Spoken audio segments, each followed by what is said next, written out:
মানে এমন ভাবে আগে যাক যাতে মানে মেসিকে ধরার আর কেউ না থাকে। ফরওয়ার্ড, ডিফেন্স, মিডফিল্ড একদম 100-100। আচ্ছা, আমরা তো আর্জেন্টিনা সাপোর্টার, আমরা তো সবসময় চাই যে মেসি তার শেষ বিশ্বকাপ এটা আরো মানে এমন ভাবে আগে যাক যাতে মানে মেসিকে ধরার আর কেউ না থাকে। আমরা চাই যে পরবর্তী ম্যাচেও মেসি ভালো করবে ইনশাল্লাহ। হ্যাটট্রিক না হলেও স্কোর করবে আর কি, সেটা আমরা আশাবাদী। হ্যাঁ হ্যাঁ, অবশ্যই, এটা তো আমরা 100% আশাবাদী যে পরপর আমরা ডিফেন্ডিং চ্যাম্পিয়ন হয়ে এইবারও কাপ নিব আর কি ইনশাআল্লাহ।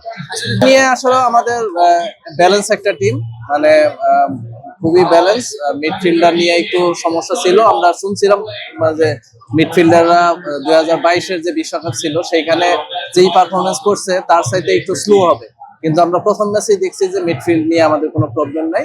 ফরওয়ার্ড, ডিফেন্স, মিডফিল্ড একদম 100-100। আমরা পূর্ণ আশাবাদী যে এইবারও আমরা ডিফেন্ডিং চ্যাম্পিয়ন হব।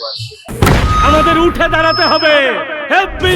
স্পিড সকল অন্যায়ের বিরুদ্ধে রুখে দাঁড়ানোর এনার্জি পার্টনার।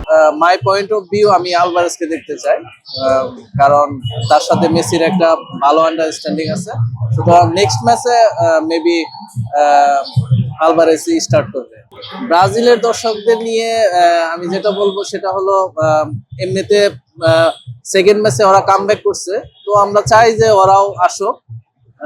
তবে ওদের খেলা এখনো, যেহেতু নেইমার এখনো খেলায় আসতে পারতেছে না, সেক্ষেত্রে ওদের একটু প্রবলেম আছে।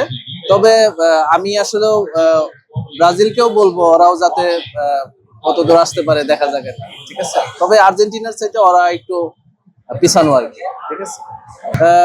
নেইমারের ফেরার বিষয়ে আমরা যেটা সংবাদপত্রের মাধ্যমে দেখলাম যে নেক্সট ম্যাচে নেইমারের ফেরার একটা সম্ভাবনা আছে, দেখা যাক, সেটা পরের ম্যাচে দেখা যাবে আর কি। নেইমার সেমিফাইনালে আমি আসলে ওইভাবে তো মানে গ্রুপ গুলা ডিভাইডেড করে বলতে হবে, তবে আমার কাছে মনে হয় ফ্রান্স, আর্জেন্টিনা, স্পেন আর জার্মানি, এই চারটা।